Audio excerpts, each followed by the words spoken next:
just kind of take us through, what you remember about that wreck, that moment in time, and just kind of your thoughts on it. So I mean, it was the whole race in general was actually probably one of the best super speedway races that ever put together.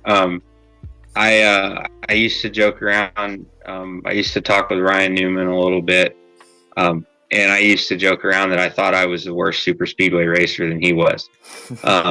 He has awful luck, like he has awful luck. I don't think he's a big fan of him, but I feel like if I would have kept racing, I think I could have done worse than him when it came to super speedways. But that race in particular, we had a super fast truck. I was really, really happy with everything. I could push really well. That was the first year that we did the tandem drafting, which was absolutely insane.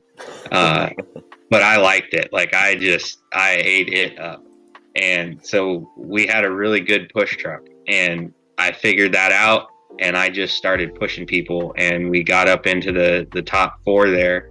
That last restart, I was behind Todd Bodine, and Todd and I got along really well. Him and Ron Hornaday were both sort of my mentors in 2011.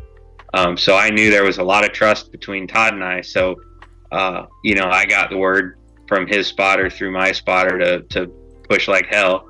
And I didn't get the restart that I wanted, but it kind of worked out because by the time I did get reconnected with Todd, everybody else had already kind of lost their momentum.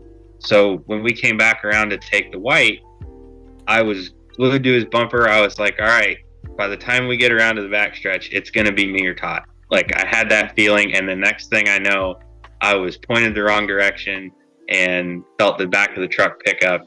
And at that point, I just grabbed the bottom of the steering wheel, put both feet on the brake pedal for some reason, and just held on. And it was literally just, sky ground, sky ground, sky ground. And then I landed. I was so happy I landed on my wheels and not upside down. Yeah. But it was wild. I mean, it really tore our truck up. It messed Ron Hornaday's truck up really bad. Thankfully everybody was okay. We all got out, walked away. Definitely more exciting than I wanted it to be. But I hurried up, when I got out of the infield care center, I hurried up, got back to the motorhome and found some ibuprofen and turned on Sports Center, and I made Sports Center that night. So I was tickled to death about that. The saying is go big or go home. So we at least went big.